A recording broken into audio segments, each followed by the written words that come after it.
The Dragonback series by Timothy Zahn. Book 1, Dragon and Thief. Chapter 8. Jack blinked. It was about the last thing he would have expected the dragon to say. "You what?" he asked, just to make sure he'd heard it right. "I need your assistance to find my attackers, Jack Morgan," Draco said. "For you to move freely, we must first erase the false accusation against you. Does this not make sense?" "It makes wonderful sense," Uncle Verge said. "And just how, may I ask, do you propose to do that?" "We will start at the scene of the crime," Draco said. "How long will it take to return to the Vargan colony?" "Not very," Jack said, touching a switch on the underside of the narrow day room table his fizzy soda was sitting on. Beneath the glass, the surface changed from wood grain to a set of displays and status monitors. Let's see. Uncle Verge naturally got there first. "At standard cruising speed, we can be there in 5 days," he said. "If we kick up to full power, we can cut that to 20 hours. Very expensive on fuel, though." "And it's already been over 2 weeks," Jack added. "Seems to me that if there were any clues there, they're long gone by now." "Perhaps," Draco said. "Perhaps not. All the more reason why we should return as quickly as we can." "What won't be gone is Braxton's security," Uncle Verge pointed out. "If you walk in there, you might have trouble walking out again." "You said they were moving that operation," Dracos reminded him. "Will they not all be gone?" "There are bound to be a few still around, tying up loose ends," Uncle Verge said.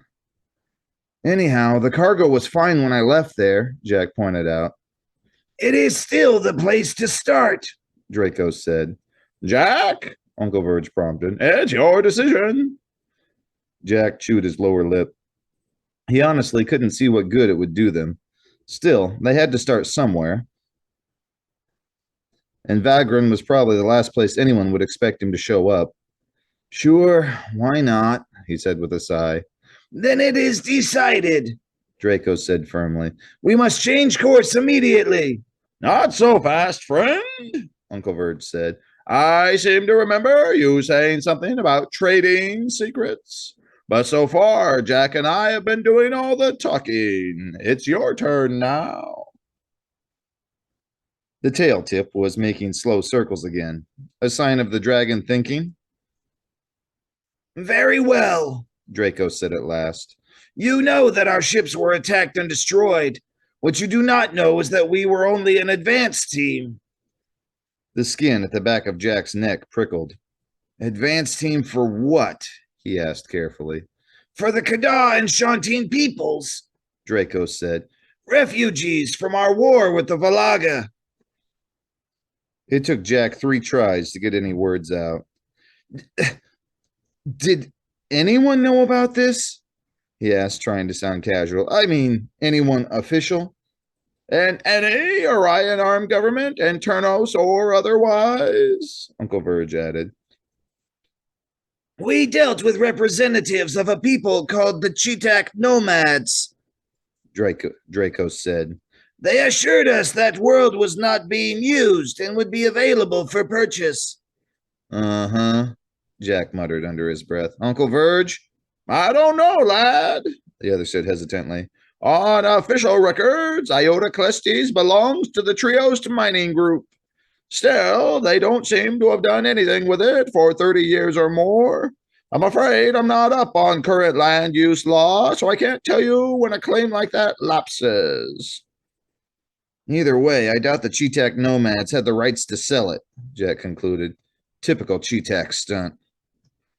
Dracos had gone rigid, his green eyes shimmering. "Do you say we were cheated?" he demanded, his voice suddenly an octave lower. "Easy, easy," Jack cautioned, holding out a calming hand as he pushed himself farther back in his chair. He hadn't yet seen the dragon get really mad, and he didn't want to start in a cramped day room. "The Cheetah aren't swindlers, really. They're just a bit, A bit casual concerning matters of law and regulation, Uncle Verge offered. Yeah, that's it, Jack agreed. They probably knew about the planet, knew it wasn't being developed, and figured no one wanted it anymore. I'm sure it was all in good faith. Their faith is of no value to us, Dracos growled. I'm sure something can be worked out, Uncle Verge assured him hastily. Really? Iota Clusties is a human claim in human claimed space, and the Internals government has always had a soft spot for refugees. How many of you are coming? Dracos hesitated, then dipped his head slightly. 4 million Kada and 15 million Shanteen, he said. Jack whistled softly. That's a lot of refugees. Draco's eyes bored into him. No, he said quietly. Not when you consider there were once 1 billion Kada and 10 billion Shanteen.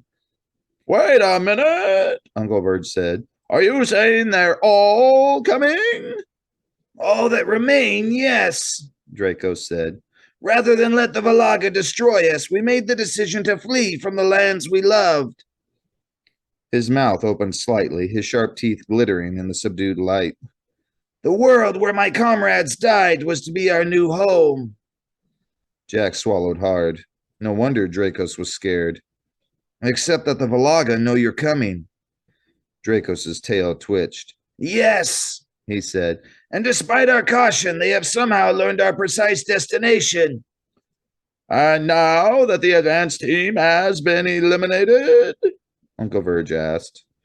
There is a meeting arranged before the fleet reaches their new home, Draco said. I do not know the location. If the advance team does not send an escort to meet them, the refugee leaders will know something is wrong. An unpleasant chill ran up Jack's back. But the Valaga and their allies have 3 of your ships now, he said. Yes, Draco said quietly, his eyes looking oddly haunted.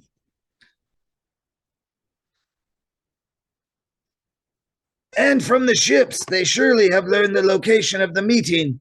They need only mount the Death aboard one of them, and they will be among the refugee ships before the leaders realize their danger. He lifted his head up again. And almost within sight of the world where they had hoped to find peace, the Kada and Shanteen races will be destroyed. Jack took a deep breath. How long before they get here? The dragon's tail twitched. 6 Earth months. For a long minute, the day room was silent, with only the distant rumbling of the drive in the background. Okay, I'm convinced, Jack said at last. As soon as we get to Vagran, we'll go to the Internals liaison office. Someone there can take you to Earth and Star Force headquarters. Dracos cocked his head. You will not take me yourself? Jack frowned. I thought you were all hot to get this to someone official, he said. Writing a government or Star Force agent is the fastest way to do that. Trust me. I do trust you, Dracos said. That is the point. Jack blinked. You've lost me. I trust you, Jack Morgan, the dragon said. You have proven yourself to be a friend and ally. I do not yet trust anyone else in this region of space. Jack opened his mouth, closed it again. Look, Dracos, I appreciate the vote of confidence, he said. Really, I do. But this is a job for someone who knows what they're doing, not me. Tell me then who betrayed us to the Valaga, Dracos countered. Was it the Cheetah nomads? Was it the human who then met with us for the actual purchase? Was it the Triost mining group? Was it your Internals government itself? Jack spread his hands helplessly. I don't know. Nor do I, Dracos said. Until I do, I cannot afford to trust anyone else. Jack sighed. Uncle Verge, help me out here, will you? Unfortunately, he's got a point, Jack lad, Uncle Verge said. I vote we go along with him. Jack made a face. At least until Dracos had helped clear him of the phony theft charge. Was that when Uncle Verge's vote would suddenly change? Probably. He'd noticed a lot of conniving and persuasion coming out of the SNA's computer since Uncle Virgil's death. Could the old scoundrel have somehow imprinted it with more than just his speech patterns? Fine, he said with a sigh. If that's the way you want it, I'll play along. Dracos bowed his head again. In the name of my people, I thank you, Jack Morgan. Your people are welcome, Jack said, yawning. And just call me Jack, okay? Go ahead and change course, Uncle Verge. Computing now, Uncle Verge said. Do you want me to increase speed too? Might as well, Jack said. Not much point in saving fuel if I'm going to wind up in prison anyway. Come on, Dracos, let's catch some sleep. You can have Uncle Virgil's old cabin if you want. Thank you, Dracos said. He stood up and stretched cat-like, his head and forelegs close to the floor, his tail high up in the air. I would prefer to stay with you. Oh, right, Jack said. He'd almost forgotten the dragon's need to stay close to his host. The whole idea still made his skin crawl a little. Well, come on then. It's been a long day. Jack woke suddenly from a dream where a giant gold boulder had rolled down a hill made of smoky dirt and was doing its best to crush him. He opened his eyes, and in the faint light from the display screen, he got a glimpse of Dracos' tail as the dragon disappeared silently out of his cabin door. Uncle Verge, he murmured, glancing at the clock. He'd been asleep for only 3 hours. I'm on him, lad. His uncle's voice came back softly. He's headed for the cockpit. Jack felt his stomach tighten. Was Dracos planning to hijack the ship? What's he doing? There was a short silence. Nothing, Uncle Verge said at last. He looked over the control settings, checked the monitor station, then left. Now he's headed for the galley. In succession, the dragon visited the galley, the day room, Uncle Virgil's old cabin, and the food-water storeroom. Nowhere did he so much as touch anything. He headed into the corridor leading to the aft section of the ship, sniffing at each of the storage lockers along the way, then looked around the small cargo hold. It wasn't until Dracos was in the engine room that Jack finally caught on. He's doing a check of the ship, he told Uncle Verge, looking around for anything that might be wrong. What, he doesn't trust me? Uncle Verge added, sounding rather offended. Besides, how would he know if anything was wrong? Don't be so touchy, Jack scolded mildly. It's probably just natural caution. Humph, Uncle Verge said. Still, I suppose that as long as he doesn't fiddle with anything. That's the spirit, Jack said, rolling onto his other side and pulling up the blanket again. I'm going back to sleep. Wake me if we hit anything. Trust me, you'd know, Uncle Verge said dryly. Good night, Uncle Verge. But he didn't fall asleep right away. This thing with Dracos was like the dogs he'd read about once who would prowl around their master's houses several times a night, making sure everything was all right. Jack had never owned a pet before, but he'd always wondered what it would be like. Maybe this was his chance to find out. But no, Dracos wasn't a pet. He was a thinking, talking, very independent creature on an important mission. Jack had better not start thinking of him like a trained dog instead of the Kada warrior that he was. He smiled lopsidedly in the darkness. Not a problem. If today was anything to go by, Dracos would be sure to remind him about that at least once an hour. A subtle reflection flickered across the bulkhead a few inches in front of his face. Everything all right? He called. As best as I can tell, Dracos replied. I am sorry to have awakened you. That's okay, Jack said, rolling over again to face the dragon. You coming back aboard? Dracos seemed to study him. I can stay away a while longer if you'd prefer. It's up to you, Jack told him, trying not to let his relief show in his voice. This whole thing was still very new, and he wasn't very comfortable with it. The longer the dragon was able to keep his distance, the better. Then I will sleep here for the present, Dracos said. Okay. For a few minutes, the room was silent. Dracos lay down on the deck in the middle of the room, facing the door like a guard dog on duty. The dragon's golden scales glinted faintly in the light from the display, shimmering whenever he moved. Jack gazed at the shadowy figure, still trying to wrap his mind around all this. So how long were you two together? He asked suddenly. The long neck lifted and half turned toward him. Pardon? You and your... what did you call him? My symbiont? Yeah, That. How long were you together? The gold-scaled tail flicked slightly. Palfer and I were companions for 10 of your years, The dragon said. Jack frowned. Is that Earth years or something else? It is the unit we were told was your time basis, Draco said. Is there more than one form of the unit? No, if they just said years, they meant Earth standard, Jack confirmed. You just seem older than that somehow. I am, Draco said. Palfer was my second host. I had been with another named Trajan for 15 years before that. And of course, I had a guardian host during the 5 years I was a cub.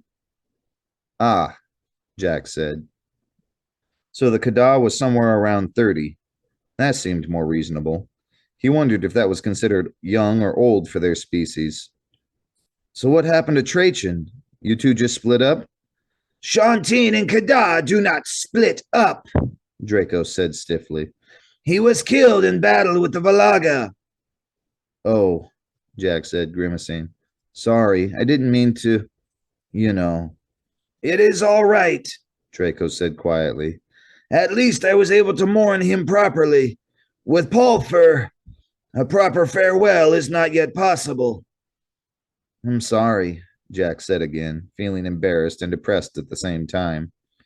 He'd started the conversation in hopes of learning a little more about this strange house guest they'd picked up. Instead, all he'd accomplished was to dredge up unpleasant memories. Served him right for starting a conversation in the middle of the night.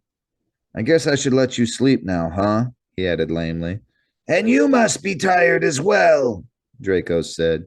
Yeah, Jack said. Well, good night. Good night. Taking a deep breath, Jack rolled over and adjusted the pillow beneath his head. There was a lot he still didn't know about these creatures, and a lot he still needed to know. But there would be time for that. Anyway, the important point was that the dragon had been fed, he'd been talked to, and it seemed safe to be around him. That was enough for now. Eventually, of course, things would probably get trickier. Things usually did. But as Uncle Virgil had been fond of saying, that was a worry for another day. Later, when Dracos returned to his back, he didn't even wake up.